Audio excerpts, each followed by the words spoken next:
Yes. Hello, good morning, everyone. We are Kenneth Research Puffs. So I am Kenneth, this is Ashwin, and this is Aryan. Yeah, and we are a group of students who aim to make a positive impact on the environment, and we aim to make it fun as well. So our challenge statement that we are addressing here today is how might we encourage more sustainable practices among the public? So a rather broad topic, so we decided to narrow it down to focus on recycling instead. So for some background information, recycling efforts are not very widespread in Singapore due to the inconvenience usually associated with recycling, as well as the relative ease of disposing recyclables through general waste bins. Furthermore, recycling is often not done properly, resulting in contamination of the recyclables, which cannot be recycled anymore.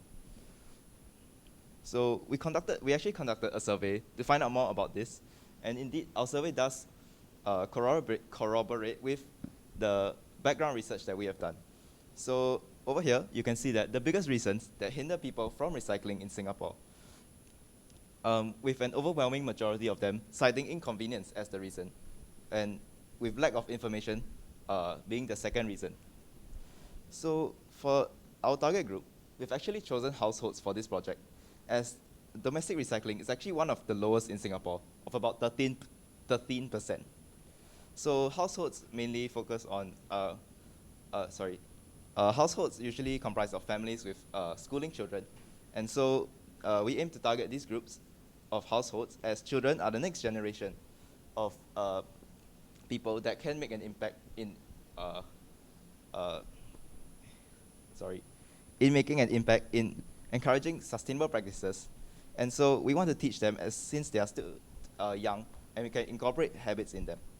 Secondly, we want to focus on parents as well, as they are the main influence on children, and we can cultivate environmentally conscious habits at home, where children spend most of their time. And so to do this, we have our two solutions here, which will be elaborated on later.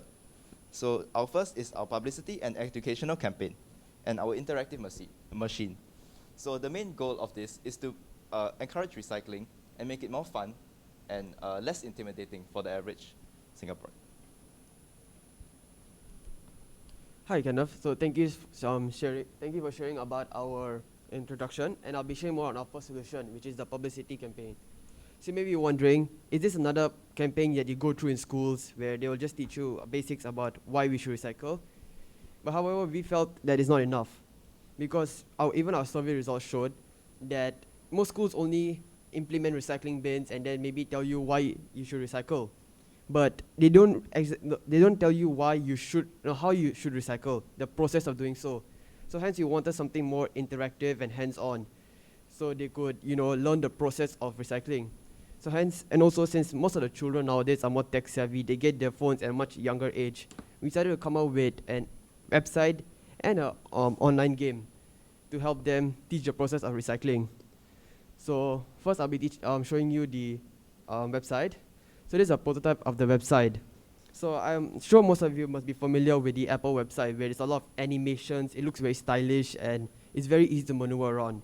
We want to aim something very similar to that, where in the website, it'll be less of tell and more of showing the process. So it'll be a lot of animations, a lot of videos, displaying how the process of recycling should be. And there will be a few, maybe it'll be cute and all, so that the children will be attracted to it. And it'll be easy to access. Publicity will be done through, it's be implemented in primary school, so the teachers could introduce it to the students, for example. For our game, if you see on the right, those three first pictures are a game that I developed a year ago, which was basically to teach children like which item should go into which colored bin. And our response for that was quite good, because after playing, the children could tell, for example, paper should go in the blue bin. And we wanted to do something much more large scale. So if you maybe have seen a game called Overcooked, where players have to run around, pick items up, and then cook food. We want to do something similar, but recycling here. So if you see, currently we have programmed a bit of the game where we have created a picking up mechanic of the item. So the black square is the player and the red square is the item. And we wanted to make it much more large scale. So if you see on the right here, the item will come from the side, and then the item may be dirty, for example, so they go to the sink and clean it, and then put in the right bin. Or if the item can't be recycled, then you have to throw it in the trash. However, this game is much more large scale, and it's hard for us to develop ourselves. So because there's a lot more need for assets and then 3D modeling and a lot more different coding. So we will need more like help from that. And this game aims to, give the player more choices on how to recycle, so that they can get a deeper understanding on the process. Yes.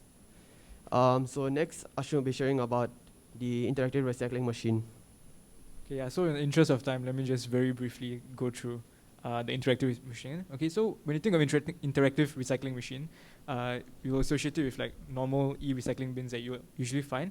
But ours is a bit different. We are going to make use of capacitive sensors.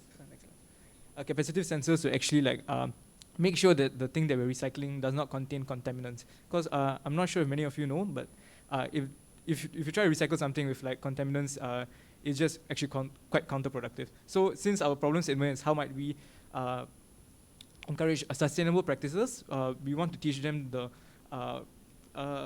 we want to cultivate the right way of recycling among Singaporeans through the use of this, and then we want to make it interactive so that if you recycle, we can use things like spin wheel, like e-spin wheels and stuff like that to like actually get an incentive that will come out at the dispenser below.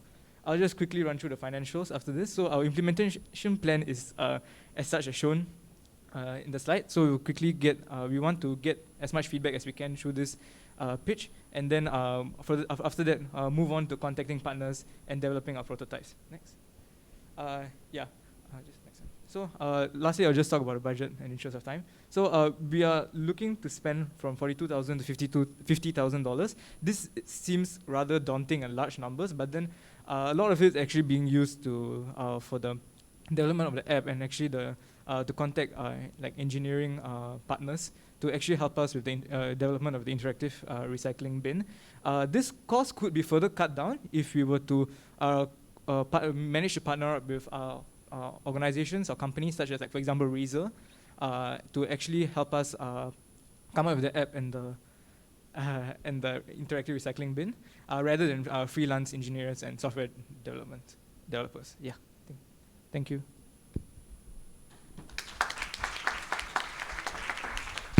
Thank you, Kenneth, Research Path.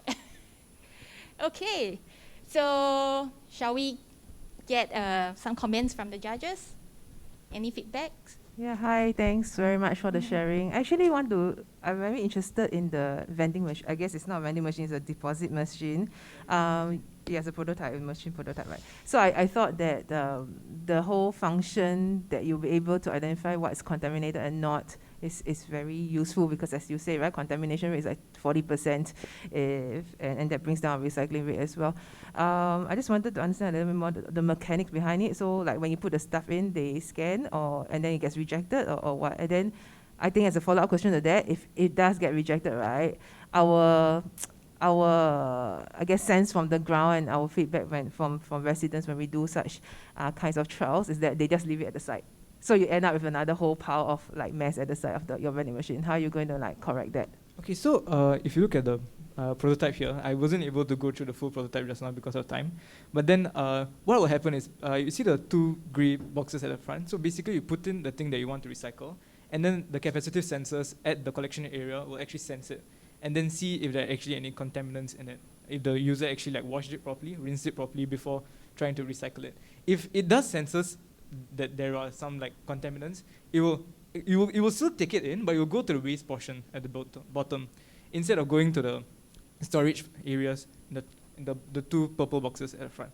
So in a sense, they won't just leave it next to the recycling bin or anything. It will still be collected. It's just that in a sense it will be rejected. So they won't get the incentives that we're trying to give them.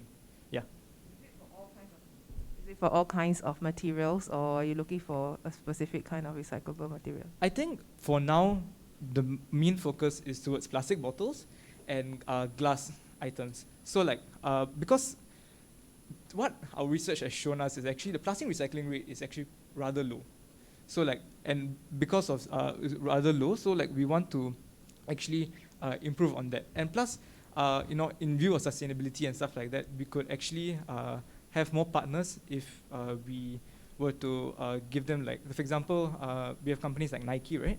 Then we know some of their shoes are actually made up of like plastic bottles and stuff like that, like using recycled materials. So like if we could partner with these companies like this, we want to focus on recycling items that they would want to use. so that we can, in interest of sustainability. Yeah.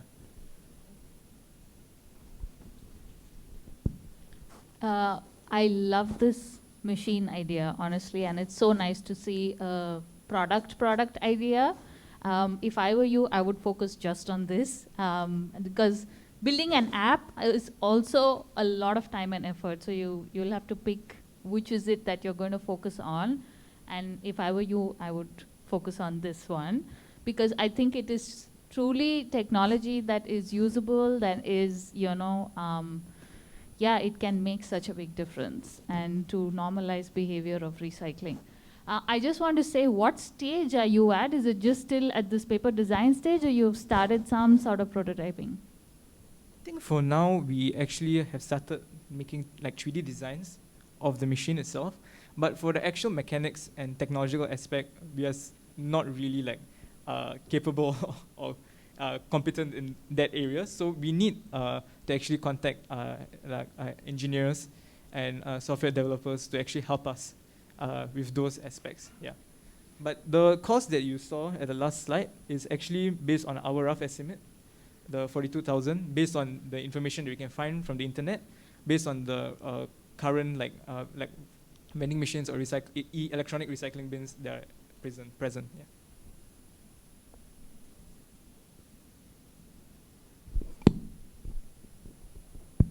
Just one question. I see MSE, the SG Eco Fund, and have you? I think we just put out a grant call quite recently. So, are you guys in already or about to put this in? We are looking to apply for the grant. I see. Yeah. Okay. And between the two, I think it's a follow-up question from what Mala had talked about, right? Between the two ideas, the app first, which is for students, versus the dispenser, what are you guys really keen on? I mean, it's going to be hard to do both, to be honest.